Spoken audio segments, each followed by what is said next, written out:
Hello students, तो आज के लेक्चर में हम case study based question solve करने वाले हैं from chapters integration, differential equation and vectors. CBSE की साइट पे ही ये पीडीएफ फाइल अपलोडेड है, उसी में से हम क्वेश्चंस कंसीडर कर रहे हैं। तो फर्स्ट क्वेश्चन है हमारा, the bridge connects to hills 100 feet apart. तो डायग्राम दे रखा है ऊपर, उसमें दिखाई दे रहा है दो पहाड़ियों को कनेक्ट कर रहा है एक bridge. The arc on the bridge is in parabolic form. ये जो आर्क है ये पैराबोला की फॉर्म में है। The highest point on the bridge is 10 feet about the road at the middle of the bridge. तो ये रोड का मिडल है, इससे हाइएस्ट मिडल पे ही हाइएस्ट हाइट है ब्रिज का 10 फीट। तो डायग्राम कुछ हमारा इस फॉर्म में है। ये दोनों ब्रिज को कनेक्ट करने वाला पार्ट जो रोड है हमारा 100 फीट अपार्ट, तो इन दोनों के बीच का डिस्टेंस 100 फीट हो गया। मिडल से 10 फीट हमारा हाईएस्ट पॉइंट है, तो ये हमारा ब्रिज का आर्क हो गया पैराबोला की फॉर्म में। ये डिस्टेंस है 10 यूनिट। तो अगर मैं यहाँ पे एक्स एक्सिस और वाई एक्सिस बना दूँ, तो क्लास 11th में हम जो पैराबोला का फोर्थ फॉर्म पढ़े थे, symmetric about Y axis and which is open in negative Y axis, X square equals to minus 4ay। तो ये कुछ उसी तरीके का पैराबोलिक कर्व दिखाई दे रहा है। तो अगर यहाँ पे हमें a की वैल्यू मिल जाती है तो पैराबोला का इक्वेशन आ जाएगा।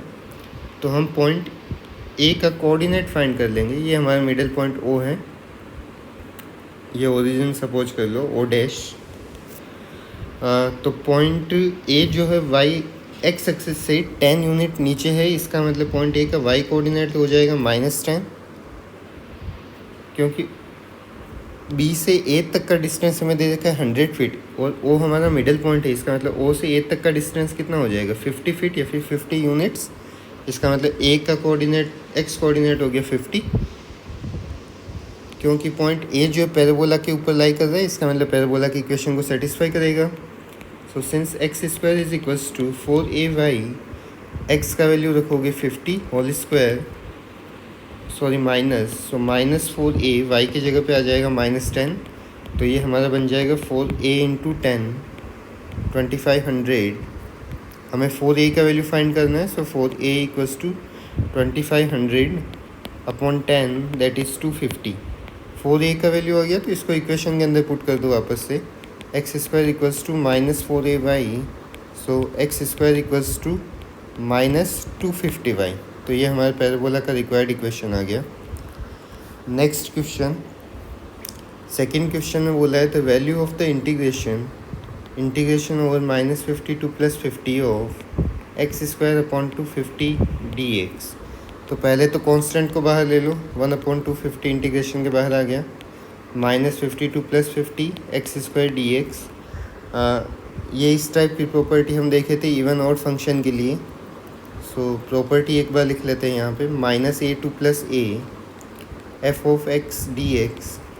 तो दो केस पॉसिबल है हमारे पास में। अगर फंक्शन हमारा इवन होता है तो लिमिट चेंज हो जाएगी twice over 0 to a f of x dx, and if function is odd then integration will be 0। तो यहाँ पे क्योंकि हमारा फंक्शन f(x) जो है वो एक्स स्क्वायर के इक्वल है, x की जगह पे अगर -x पुट करोगे तो वापस से तुम्हें एक्स स्क्वायर ही मिलेगा। इसका मतलब वही फंक्शन वापस से मिल रहा है। इसका मतलब हमारा फंक्शन कैसा है, इवन फंक्शन है।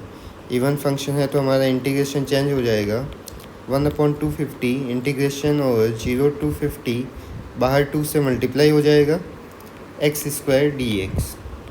तो 2/250 एक्स स्क्वायर का इंटीग्रेशन हो गया x³ 3, इंटीग्रेशन की लोअर लिमिट 0, अपर लिमिट 50। 3 को भी बाहर ले लो ब्रैकेट से, so 3 into 250, upper limit put करोगे 50 to the power 3 -0 to the power 3, so 2/3 into 250, 50 की पावर 3 क्या बन जाएगा, 125000। माइनस में 0 है ही, 0 से 0 कैंसिल, 25 125 को कैंसिल करेगा 5 टाइम्स, तो 500 आ गया हमारे पास में। सो it will 2 into 500 divided by 3,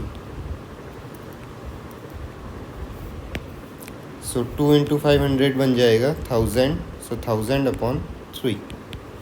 तो ऑप्शन ए करेक्ट हो जाएगा। नेक्स्ट थर्ड क्वेश्चन में बोला है the integrand of the integral -52 + 50 x² dx। इस इंटीग्रेशन का जो इंटीग्रेंड है, इसका मतलब जिसका हमें इंटीग्रेशन करना होता है उसको बोलते हैं इंटीग्रेंड। तो इस इंटीग्रेंड के लिए पूछ रहा है कि ये क्या है, इवन है, ऑड है, नीदर इवन और ऑड नन। तो ये हम लास्ट क्वेश्चन सेकंड में ही देखें, ये इवन फंक्शन था हमारा। नेक्स्ट फोर्थ क्वेश्चन है the area formed by the curve x² = 250y। x² = 250y। तो पहले तो ये कर्व बनाना आना चाहिए तुम्हें। x² जिस वेरिएबल का स्क्वायर है उस एक्सिस को टच करेगा, क्योंकि 250y तो पॉजिटिव वाई एक्सिस की तरफ ओपन रहेगा। x² = 250y। नेक्स्ट हमें दे रखा है bounded with x axis y = 0 and y = 10। y = 0 तो डायरेक्ट x एक्सिस ही आ गया, y = 10 एक लाइन ड्रॉ करना पड़ेगा हमें, तो y = 10 हो गया x एक्सिस के पैरेलल लाइन। अब x एक्सिस के साथ इस कर्व से कौन सा एरिया बाउंड हो रहा है, यही वाला होगा। जो इंटरसेक्शन के पॉइंट हैं y = 10 और कर्व के, उनसे x एक्सिस पे परपेंडिकुलर ड्रॉ कर दो। तो यहाँ पे पॉइंट का अगर नोटेशन दे दें ABCD, तो OABO required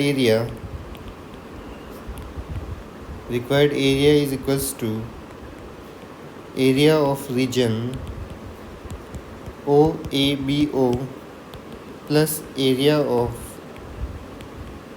reason OCDO। Close region ले रहे हैं इसलिए जिस वर्टेक्स से स्टार्ट कर रहे हैं उसी पे हमें एंड भी करना होगा। दिखाई दे रहा है कि वाई एक्सिस के दोनों तरफ जो है सेम रीजन हमें मिल रहा है, तो सिमेट्रिक हो गया वो। तो इसको 2 से मल्टीप्लाई करके किसी एक पार्ट का एरिया हम निकाल लेंगे। जैसे एरिया ऑफ रीजन हम फर्स्ट क्वाड्रेंट वाला फाइंड कर लेंगे, उसको 2 से मल्टीप्लाई कर लेंगे OABO। तो एरिया फाइंड करने के लिए हमारे पास में लोअर लिमिट और अपर लिमिट होना चाहिए उस रीजन का। लोअर लिमिट तो हमें दिखाई दे रहा है ओरिजिन है तो 0 हो जाएगा, लेकिन अपर लिमिट के लिए पॉइंट ए का एक्स कोऑर्डिनेट चाहिए, वाई कोऑर्डिनेट तो यहाँ पे 0 हो ही जाएगा। तो पहले अगर हमें पॉइंट बी के कोऑर्डिनेट्स पता हों तो जो पॉइंट बी का एक्स कोऑर्डिनेट होगा वही हमारा पॉइंट ए का भी एक्स कोऑर्डिनेट होगा। सो फॉर पॉइंट बी किस किस का इंटरसेक्शन है, x² = 250y एंड y = 10। इन दोनों का इंटरसेक्शन का पॉइंट है, y = 10 यहाँ पे पुट कर दो। सो it will become x² = 250 × 10 that is 2500। तो यहाँ से x का वैल्यू हमें क्या मिल जाएगा, ±50। तो x का वैल्यू 50 लेंगे, y का वैल्यू 10, x का वैल्यू -50, y का वैल्यू 10। तो ये तो हमारा हो गया पॉइंट 50, 10 कौन सा पॉइंट हो जाएगा, पॉइंट B, और ये हो जाएगा पॉइंट C। तो पॉइंट B के हमारे पास कोऑर्डिनेट्स मिल गए 50, 10। तो पॉइंट A का एक्स कोऑर्डिनेट क्या हो जाएगा, 50। तो अब हमारा जो रिक्वायर्ड एरिया है, is equals to 2 multiplied by integration over lower limit क्या है इस रीजन का, OABO का लोअर लिमिट है 0, अपर लिमिट है 50। सो इंटीग्रेशन ओवर 0 to 50 यहाँ पर होता है y dx, जब हम x एक्सिस के साथ बाउंडेड एरिया फाइंड कर रहे हैं। सो 0 to 50 y का वैल्यू कितना आ जाएगा, x² / 250। ये तो कर्व से ही मिल जाएगा हमें, 250 को उधर ले जाओ तो x² / 250 आ गया। सो 2/250 x² का integration x³ / 3 integration over 0 to 50, 2/250 multiplied by 3, 50 to the power 3 - 0, upper limit put कर दिया 50।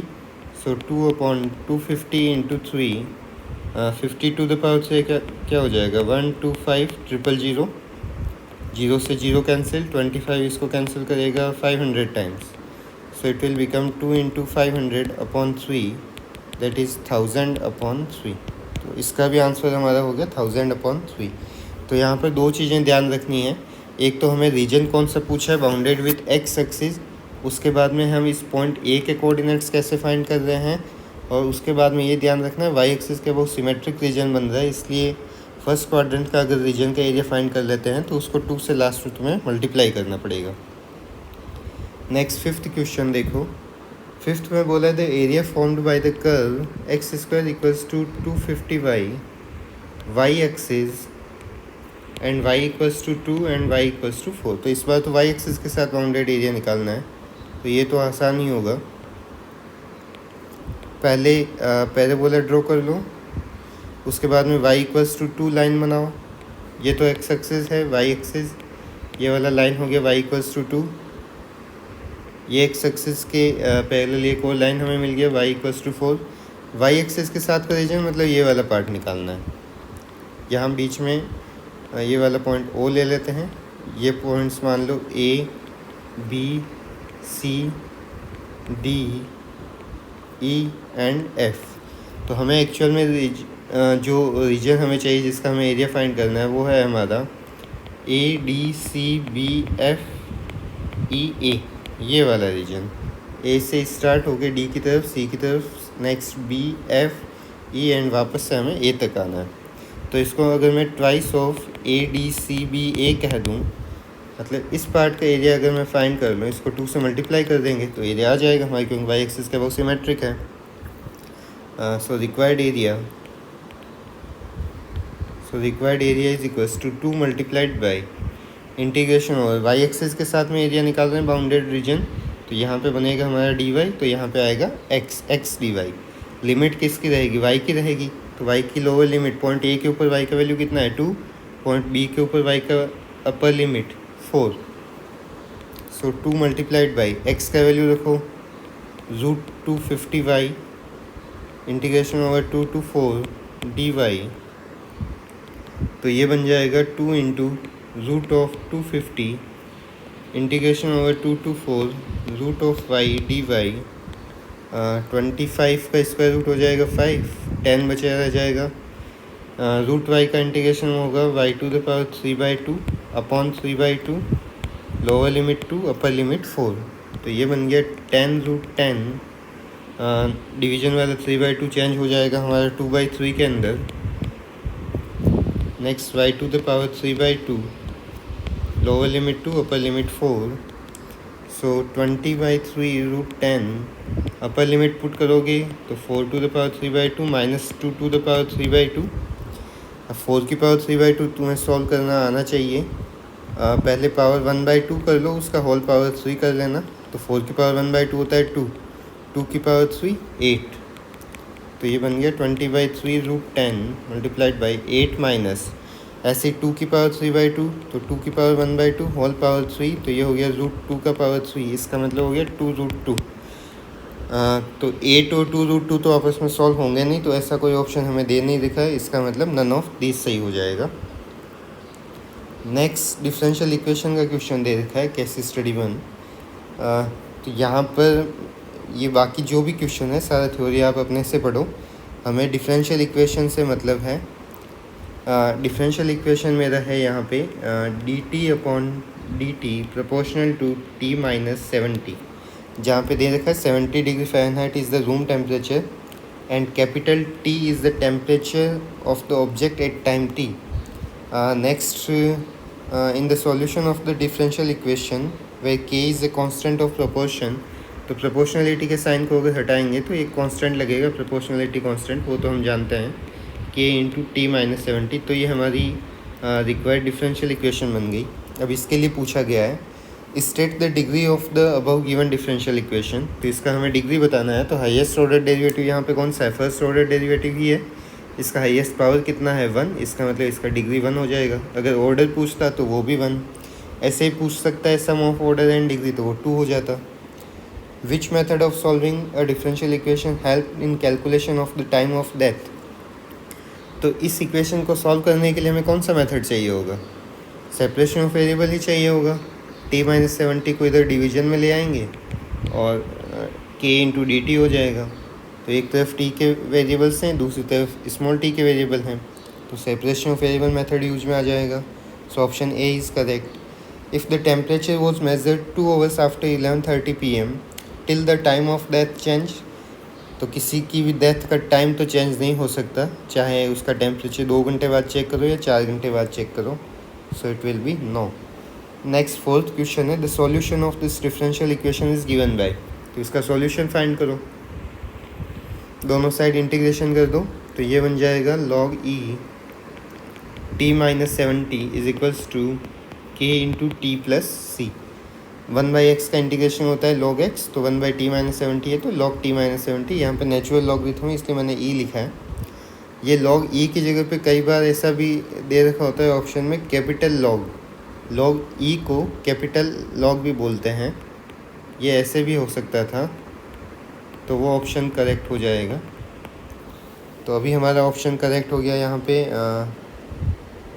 Option A, log t minus 70 equals to K T plus C. Next fifth पूछा है, if t equals to 0 when t is 72, small t is 0 and capital T is 72, then find the value of c। तो जो ये हमें equation मिला था fourth वाले part में, वहाँ पे वैल्यूज़ पुट कर दो। सो log e, t का वैल्यू 72 है, 72 minus 70 is equals to k into 0 plus C. तो ये हमें मिल गया log e2। यहाँ मोड लगाने की ज़रूरत नहीं है, 2 तो पॉजिटिव ही है, c तो c का वैल्यू क्या आ गया log e2। ये मैंने कहा था नेचुरल लॉगरिथम है, तो इसको कैपिटल LOG भी लिख सकते हो, log 2 is equals to c। तो ऑप्शन डी हमारा करेक्ट हो जाएगा। नेक्स्ट सेकंड क्वेश्चन है, polio drops are delivered to 50,000 children in a district. यहाँ पे एक हमें डिफरेंशियल इक्वेशन दे रखा है, क्वेश्चन तुम पढ़ना अपने से। डिफरेंशियल इक्वेशन है हमारा dy/dx is equals to k times 50 minus Y. यहाँ पे x डिनोट कर रहा है नंबर ऑफ वीक्स को और y डिनोट कर रहा है number of children who have been given the drops in that particular week. State the order of the given differential equation. इस बार ऑर्डर बताना है, तो हाईएस्ट ऑर्डर डेरिवेटिव हमारा फर्स्ट ऑर्डर है, इसका मतलब ऑर्डर इसका 1 हो जाएगा। नेक्स्ट क्या है, which method is use to solve it. तो फिर से सेपरेशन ऑफ वेरिएबल मेथड ही सॉल्व होने वाला है यहाँ पे भी। The solution of the differential equation, तो वेरिएबल्स को सेपरेट कर लो पहले। dy upon 50 minus Y is equals to k times dx। दोनों साइड इंटीग्रेशन करो, तो 1/x का इंटीग्रेशन होता है log x, तो 1/50 माइनस वाई का हो जाएगा log 50 माइनस वाई। लेकिन y का जो भी कोफिशिएंट होता है वो डिवीजन में जाएगा, तो यहाँ y का कोफिशिएंट -1 है, इसका मतलब 1/-1। साथ में यहाँ रहेगा kx प्लस सी, तो 1/-1 को हम माइनस लिख सकते हैं, minus log e 50 minus Y is equals to kx plus C. तो ऑप्शन बी हमारा करेक्ट हो गया। नेक्स्ट का the value of c in the particular solution given that y of 0 equals to 0 and k is equals to 0.049। y of 0 equals to 0 का मतलब हुआ when x is equals to 0 then y is also equals to 0। तो ये तीनों condition इस equation के अंदर put कर दो, वो हमें पर्टिकुलर सॉल्यूशन दे देगा। So minus log e 50 minus y का value 0 is equals to k into X का वैल्यू 0 प्लस में आ गया c, तो minus log e 50 is equals to c। तो c का वैल्यू कितना मिल गया माइनस log 50, वो तो हमें ऑप्शन में नहीं दिखाई दे रहा है, तो इस माइनस को हटाओ, माइनस हटेगा तो कहाँ जाएगा 50 की पावर में, तो ये बन जाएगा log 50 इन्वर्स का मतलब हो गया 1/50 इज इक्वल्स टू c। तो c का वैल्यू मुझे क्या मिल गया log e 1/50, तो ऑप्शन बी करेक्ट हो गया। अब जो डिफरेंशियल इक्वेशन था उसको वापस से लिख लो, minus log e 50 minus Y is equals to k into X, plus में c था तो c का वैल्यू मेरा हो गया log e 1/50। अब नेक्स्ट हमें पूछा है which of the following solution में be use to find the number of children who have been given the polio drops. मतलब हमें y का पर्टिकुलर वैल्यू निकालना है यहाँ से।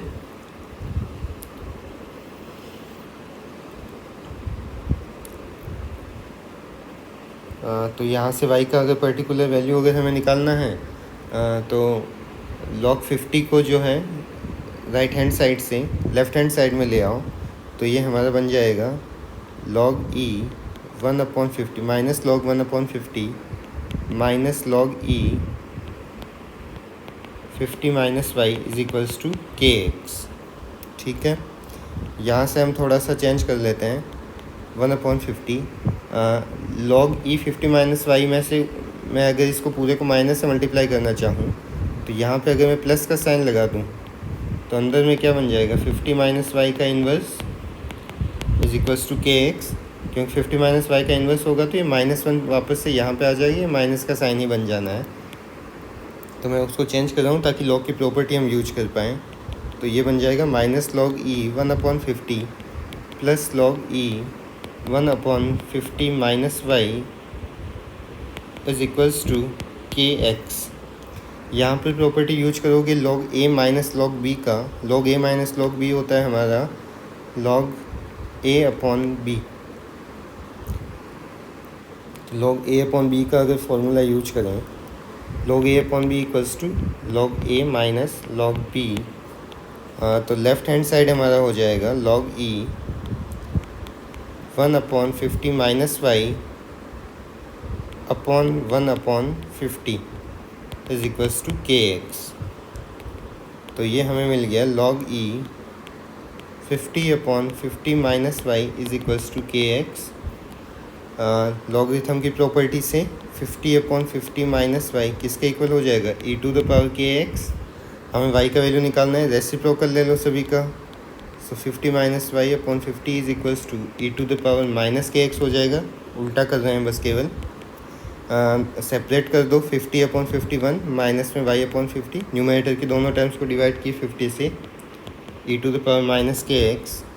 तो ये हमें मिल गया minus y/50 is equals to E to the power minus K X minus 1। Minus से मल्टीप्लाई कर लेंगे, so y/50 is equals to 1 minus E to the power minus K X and hence y equals to 50 into 1 minus E to the power minus K X. तो कौन सा option correct हो जाएगा, option C. तो यहाँ पर एक ध्यान ये देना कि ए का वैल्यू दे रखा था लेकिन उसका कोई यूज नहीं हुआ था, तो इसके लिए कंफ्यूज नहीं होना है हमें।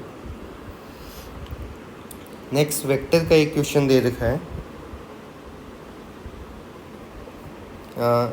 Solar panels have to be installed carefully so that the lit of the roof and the direction of the sun produce the largest possible electrical power in the solar panels. ये जो छत है इसके ऊपर हमें सोलर पैनल लगाने हैं। Next हमें दे रखा है a surveyor use his instrument to determine the coordinates of the 4 corners of a roof where solar panels are to be mounted in the picture. Suppose that points are labelled counter clockwise. Counter clockwise तो जैसे ये 4 points दिखाई दे रहे हैं, तो counter clockwise मतलब anti clockwise direction. तो हमें इस फॉर्म में जाना है, एंटी क्लॉकवाइज, ठीक है। तो जैसे यहाँ पे अगर मैं पॉइंट P1 ले लूँ, यहाँ पे पॉइंट P2 हो जाएगा, यहाँ पॉइंट P3 एंड ये वाला पॉइंट हो जाएगा P4। तो इन सब के मुझे कोऑर्डिनेट्स दे रखे हैं, P1 P2 P3 P4। First का है what are the components to the 2 as vectors defined by vector A. First मुझे कहा है वेक्टर ए का जो है कंपोनेंट क्या है वो बताओ। What are the components of vector A. A क्या है, नीचे लिखा है PV stands for position vector. So position vector of P2, तो पॉइंट P2 का पहले पोजीशन वेक्टर क्या बनेगा देखो, 21 i cap plus 8 j cap plus 4 k cap minus क्या करना है position vector of point P1। तो P1 का पोजीशन वेक्टर बनाओ 6 i cap plus 8 j cap plus 4 k cap. आपस में माइनस कर दो, वेक्टर ए मिल जाएगा। 21 माइनस 16 हो जाएगा 15 i cap, 8 j cap minus 8 j cap 0 j cap, 4 k cap minus 4 k cap वो भी हो जाएगा 0 k कैप। तो 0 को लिखो नहीं लिखो कोई फ़र्क नहीं पड़ता, हम बस ऐसे ही एक बार सॉल्व करने के लिए कर रहे हैं। नेक्स्ट पॉइंट बी के लिए हमें दे रखा है position vector of P4।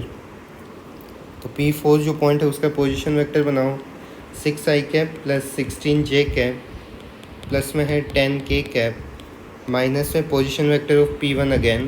So 6 i cap plus 8 j cap plus 4 k cap.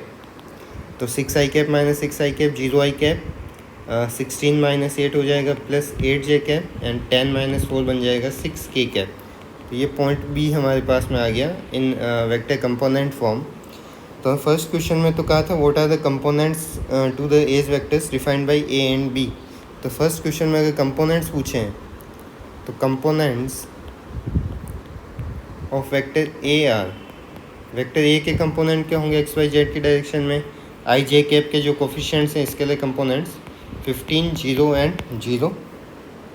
And second components of vector b are, इसके लिए कंपोनेंट्स देख लो 0 8 एंड 6। तो तो ये तो हमारा फर्स्ट क्वेश्चन हो गया। नेक्स्ट क्या है, right the vector in standard notation with I cap, J cap and के कैप। वेक्टर ए और बी को जो स्टैंडर्ड फॉर्म में हमें लिखना है, तो वो हम पहले से ही कर चुके हैं। सेकंड हो गया। Next, what are the magnitude of vector A and B and in what units. A का मैग्नीट्यूड हमें निकालना है, तो मॉड ऑफ ए की वैल्यू निकाल लो। सो 15 square plus 0 square plus 0 square, तो ये क्या बन जाएगा, वापस से 15 ही आ जाएगा। ठीक है। अब अगर दीवार छत है, तो छत पे मैग्नीट्यूड का मतलब उस एज वेक्टर मतलब ये ऐसे हो गया, जो ये वाला साइड है हमारा P1 और P2 को जॉइन करने वाला, इसका यूनिट क्या होगा, मतलब ये मॉड ऑफ ए का मतलब इसका हमें डिस्टेंस ही दे दिया, P1 और P2 के बीच का डिस्टेंस, तो ये सेंटीमीटर में तो होने से रहा, तो इसका यूनिट क्या आने वाला है, ऑब्वियस है मीटर में, क्योंकि यहाँ पर हम लास्ट डिस्टेंस को मेजर कर रहे हैं, तो मीटर ही आएगा वो, तो उसका यूनिट हो जाएगा मीटर। यहाँ पर आंसर में यूनिट नहीं लिखा है, यहाँ केवल 10 यूनिट ही लिखा है, लेकिन वो मीटर ही होना चाहिए, क्योंकि आगे जाके क्वेश्चन में ज़रूरत भी है यहाँ पे। जैसे यहाँ पे एक चीज़ दे रखी है, वॉट पर मीटर स्क्वायर, इसका मतलब ये वाला मीटर ही होगा। नेक्स्ट, वेक्टर बी का मोड निकाल लो। वेक्टर बी का मोड क्या हो जाएगा, 0 square plus 8 square plus 6 square, 8 का स्क्वायर 64 प्लस 6 का स्क्वायर 36, तो ये क्या बन गया, root of 100, it means 10 metre. तो वेक्टर ए का मोड आ गया 15, वेक्टर बी का मोड आ गया 10 यूनिट्स। नेक्स्ट हमें क्या दिया है, देखो, what are the components to the vector N. Vector N के कंपोनेंट्स बताओ, perpendicular to A and B both and the surface of the roof. A और बी दोनों के परपेंडिकुलर, इसका मतलब दोनों का हमें क्रॉस प्रोडक्ट फाइंड करना होगा, वही परपेंडिकुलर वेक्टर देता है हमें। तो फोर्थ क्वेश्चन के लिए वेक्टर ए और वेक्टर बी का क्रॉस प्रोडक्ट फाइंड करो। सो आई कैप, जे कैप, के कैप। वेक्टर ए के कंपोनेंट्स है हमारे पास में स्केलर 15 0 0, यहाँ पे 0 6 एंड 8, तो ए क्रॉस बी फाइंड करोगे। सो आई कैप के साथ में क्या आएगा, 0 -0, माइनस जे कैप के साथ में 120 -0 एंड प्लस के कैप के साथ में बनेगा 90 -0, that is -120 J cap plus 90 के कैप। तो ये तो हमें मिल गया वेक्टर एन, जो कि ए और बी दोनों के परपेंडिकुलर है। सो माइनस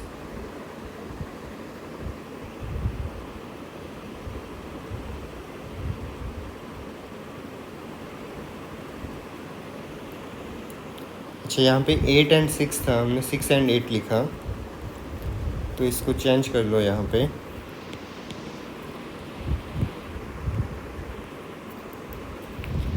यहाँ पे 8 है, यहाँ पे 6 है।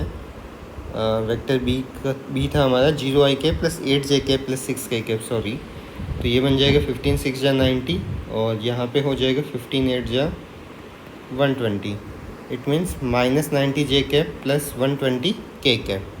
तो ये तो वेक्टर एन आ गया हमारा। ठीक है। इसके बाद हमें फोर्थ में क्या पूछा था, what are the components of this vector n. तो वेक्टर एन के अगर कंपोनेंट्स बताने हैं, तो कंपोनेंट्स क्या हो जाएंगे, 0 -90 एंड 120। 0 एक्स एक्सिस की डायरेक्शन में, वाई एक्सिस की direction and along direction of x axis. तो ये हमें वेक्टर एन मिल गया, normal vector.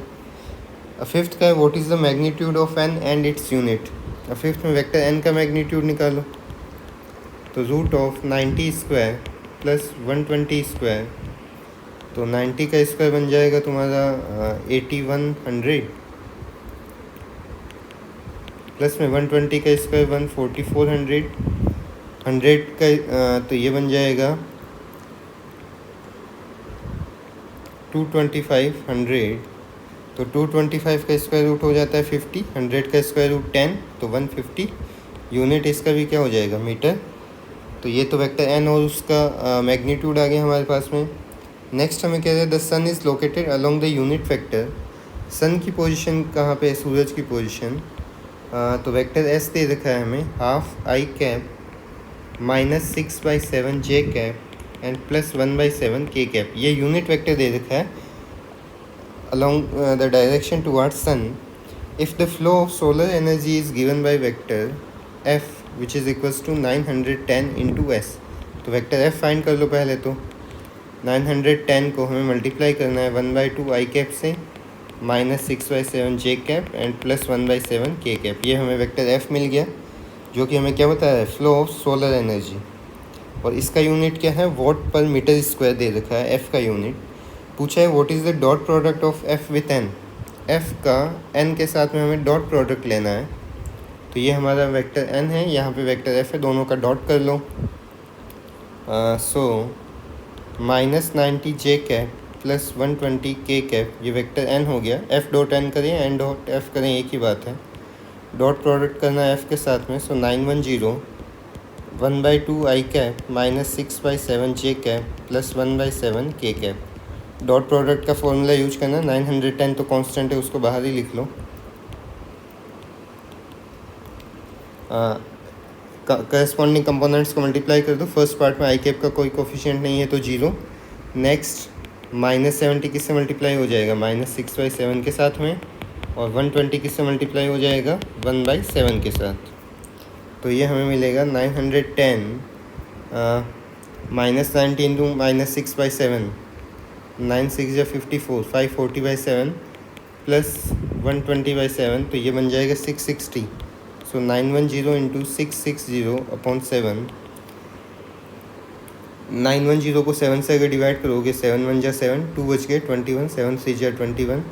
So 130 into 660, it means 13 6 जा 78, 13 6 जा 78 प्लस 7 85,800।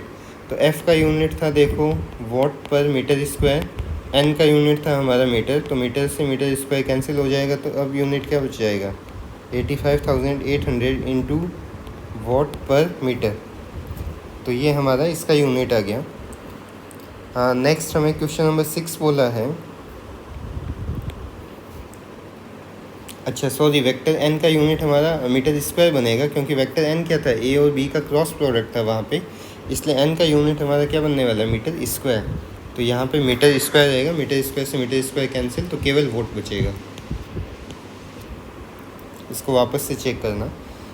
लास्ट क्वेश्चन है हमारा, what is the angle between vector n and s and what is the elevation angle of the sun about the plane of the roof. ठीक है, तो N और S के बीच का हमें एंगल फाइंड करना है। तो वेक्टर एन और एस दोनों है हमारे पास में, ये था वेक्टर एस, दोनों एक बार वापस लिख लेते हैं अगर चाहें तो। Vector n is -90 j cap +120 k cap and vector s is 1/2 i cap -6/7 j cap and +1/7 k cap. तो एस और एन के बीच का हमें एंगल निकालना है, तो कॉस थीटा का फॉर्मूला यूज करेंगे, s dot n divided by mod of s and mod of N.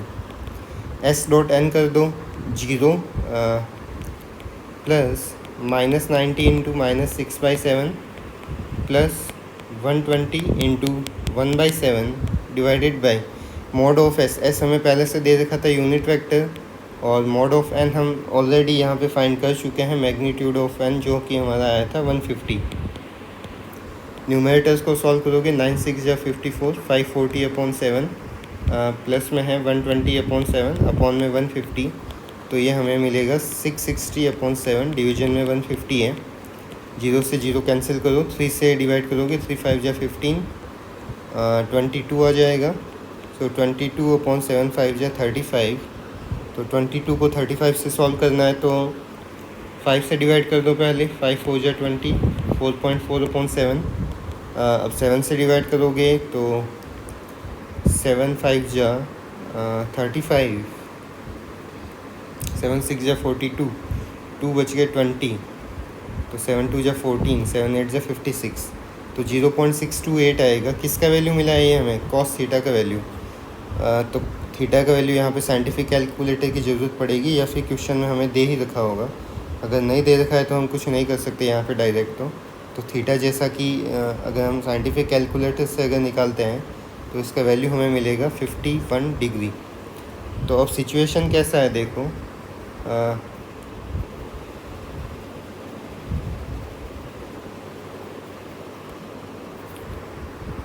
ये रूफ हमारा जो है कुछ इस फॉर्म में था,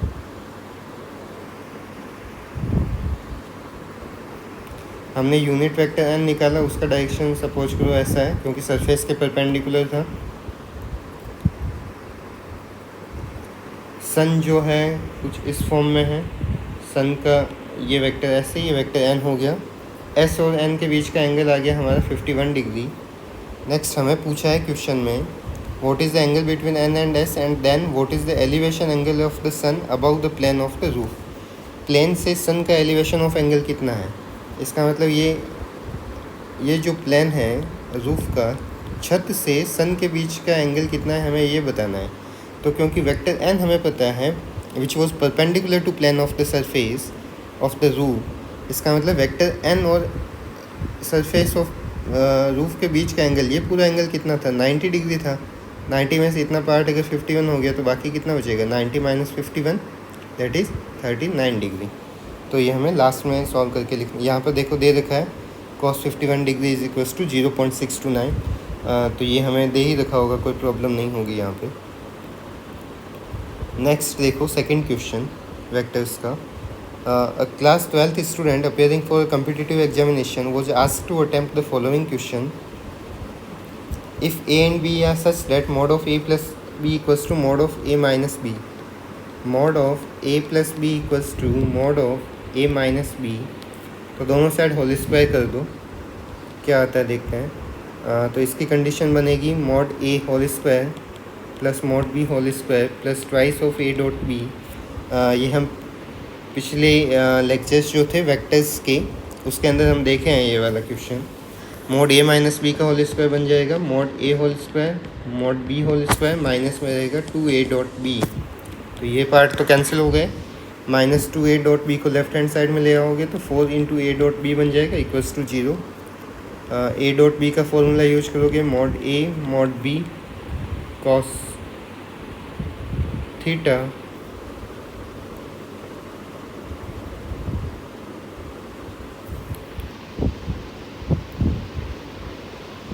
या फिर फॉर्मूला यूज करने की ज़रूरत नहीं है। यहाँ पे a डॉट बी की वैल्यू तुम्हें मिल जाएगी, 4 को उधर ले जाओगे तो 0 आ जाएगा। तो दो वेक्टर्स का डॉट प्रोडक्ट 0 है, इसका मतलब दोनों आपस में क्या हो गए परपेंडिकुलर, क्योंकि हमें साथ में दे रखा था a and b are non zero vectors. ये क्वेश्चन ऑलरेडी दे रखा है, so option A will be correct. Next हमें दिया है second question, if vector a is equals to i cap minus 2j cap, vector b is equals to 2i cap plus j cap plus 3k cap, और हमें value find करना है 2a plus b dot product of a plus b cross a minus 2b। तो जो हमें vectors required हैं पहले तो वो फाइंड कर लो। तो पहले हमें वेक्टर a प्लस b चाहिए होगा, दोनों को सम कर दो तो ये हमें मिल जाएगा 3i cap minus j cap plus 3k cap. Next vector a minus 2b, तो a में से b का ट्वाइस हमें माइनस करना है, सो i cap minus 2j cap minus twice of b, it means b को 2 से मल्टीप्लाई करोगे तो बनेगा 4i cap plus 2j cap plus 6k cap, so it will become minus 3i cap minus 4j cap and minus 6k cap. तो a minus 2b आ गया मेरे पास में। Next 2a plus b चाहिए, तो a को 2 से मल्टीप्लाई करो 2i cap plus 2i cap minus 4j cap, plus में वेक्टर b है 2i cap plus j cap plus 3k cap, sum करोगे तो बनेगा 4i cap minus 3j cap plus में 3k कैप। नेक्स्ट हमें क्योंकि a प्लस b का cross करना है a माइनस 2b के साथ में, तो पहले तो वो फाइंड कर लो a plus b cross a minus 2b।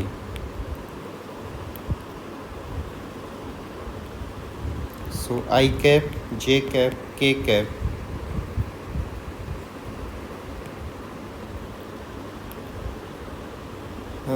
a plus b के कंपोनेंट्स हमारे पास में 3 minus 1 and 3, a minus 2b के कंपोनेंट्स मिले थे माइनस 3 माइनस 4 एंड माइनस 6, तो ये बन जाएगा i cap multiplied by 6 plus 12 minus j cap के साथ में रहेगा minus 18 plus 9, next k cap के साथ में रहने वाला है minus 12 minus 3, so 18i cap plus 9 J cap and minus 15 K cap. ये तो हमें A plus B cross A minus 2 भी मिल गया।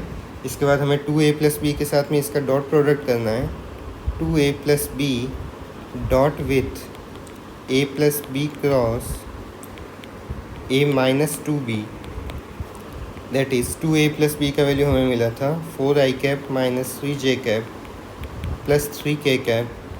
डॉट करना है हमें 18i cap plus 9j cap minus 15k cap के साथ में।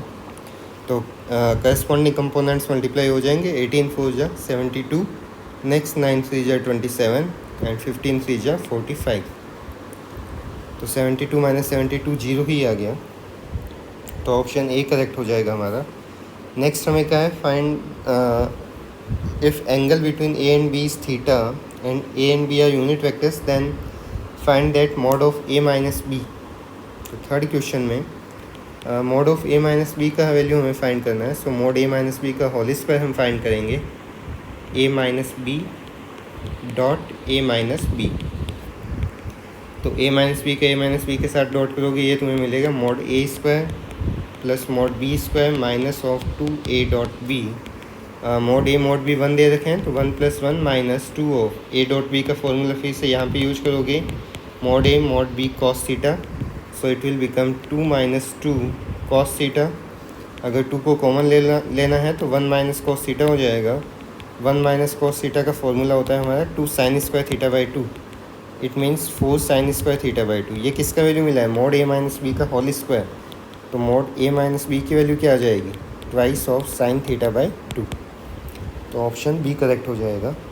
नेक्स्ट फोर्थ में हमें क्या है, late A B C B unit vectors and a dot B is equals to a dot C is equals to 0 and angle between B and C is pi by 6। B और सी के बीच का angle हमें यहाँ पे दे रखा है, ये वाला theta is equals to pi by 6, it means 30 degree. और हमें वेक्टर ए के लिए पूछा है कि वो क्या होगा।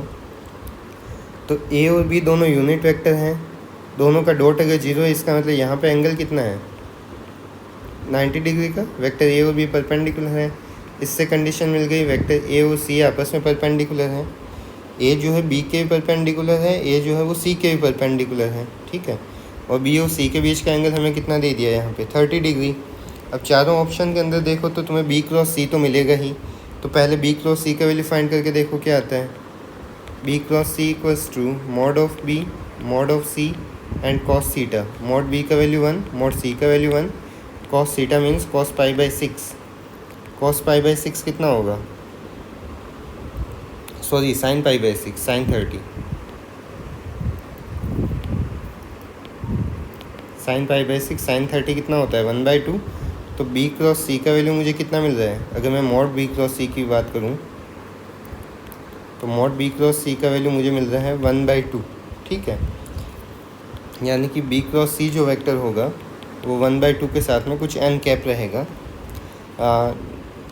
तो नेक्स्ट हमें कहा है वेक्टर ए कौन सा होगा।